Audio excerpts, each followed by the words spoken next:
देखो, बात करने वाले हैं the multibagger Deep industries stock के बारे में। बिल्कुल, स्टॉक काफी जबरदस्त है, मल्टी बैगर स्टॉक है, आने वाले टाइम में जबरदस्त रिटर्न स्टॉक देने वाला है।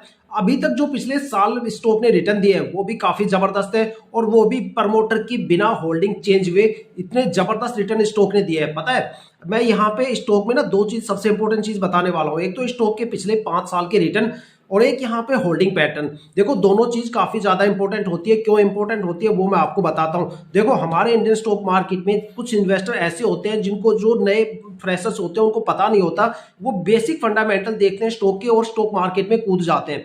कुछ ऐसे होते हैं जो दूसरों के सुगेशंस के ऊपर, भाई ये स्टॉक दौड़ रहा है, उसमें कूद जाते हैं। फिर बाद में वो बात करेंगे, भैया रिटर्न कब आएगा, 2 साल में कितना रिटर्न मिलेगा, 5 साल में कितना रिटर्न मिलेगा। सारे सवालों के जवाब इसमें मिलेंगे आपको।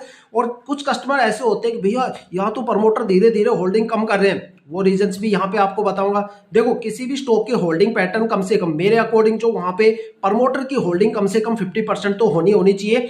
अगर किसी स्टॉक में 80-90% अगर प्रमोटर की होल्डिंग मिल जाती है तो वो स्टॉक निश्चित एक, मतलब वो एक मल्टी बैगर स्टॉक बन जाता है। ठीक है।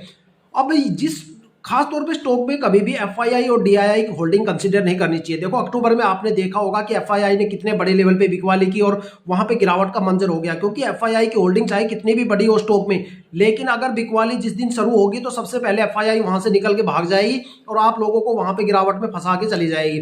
तो हमेशा प्रमोटर की होल्डिंग पे विश्वास करो, क्योंकि प्रमोटर कंपनी के साथ खड़े रहते हैं और वो होल्डिंग धीरे धीरे रिलीज करते हैं। ठीक है। और यहाँ पे प्रमोटर की होल्डिंग कम से कम 50% होनी चाहिए। अगर इससे डाउन रहती है तो भाई वहां चिक वाली प्रॉब्लम हो जाती है। तो सबसे पहले स्टॉक के रिटर्न बताता हूँ 5 साल के, जिसके बेस पे आपको पता चल जाएगा भाई किस किस टाइम ड्यूरेशन में ये स्टॉक ज्यादा रिटर्न देता है, शॉर्ट टर्म में ज्यादा रिटर्न देता है या लॉन्ग टर्म में देता है, या ऐसे कौन से टाइम ड्यूरेशन है जहां पे स्टॉक में आपको गिरावट या फिर लॉस देखने को मिल सकता है, और मैक्सिमम ये स्टॉक ने पिछले 5 सालों में क्या रिटर्न दिए। तो पॉसिबिलिटी बनती है कि भी आने वाले साल में ये और भी अच्छे रिटर्न दे। ठीक है। या फिर अगर उसके हाफ भी दे दिए तो भी काम निकल जाएगा। ठीक है। तो यहाँ पे स्टॉक ने जो रिटर्न के बारे में बताऊं तो भाई एक वीक की होल्डिंग में स्टॉक में 1.59% की गिरावट देखने को मिली है। 1 मंथ की होल्डिंग में करीब यहाँ पे 15.32% का रिटर्न दिया है स्टॉक ने। 3 महीने की होल्डिंग में स्टॉक ने 29.48% का रिटर्न दिया है, और 6 महीने की होल्डिंग में स्टॉक ने 97.97% का रिटर्न दिया है। 9 महीने की होल्डिंग में स्टॉक ने करीब 91.5% का रिटर्न दिया है। 1 साल की होल्डिंग में 134% का रिटर्न, 1 साल में पैसा डबल से ज्यादा, 1.25 गुना से ज्यादा। 2 साल में 347% का रिटर्न, मतलब 3.25 गुना से ज्यादा।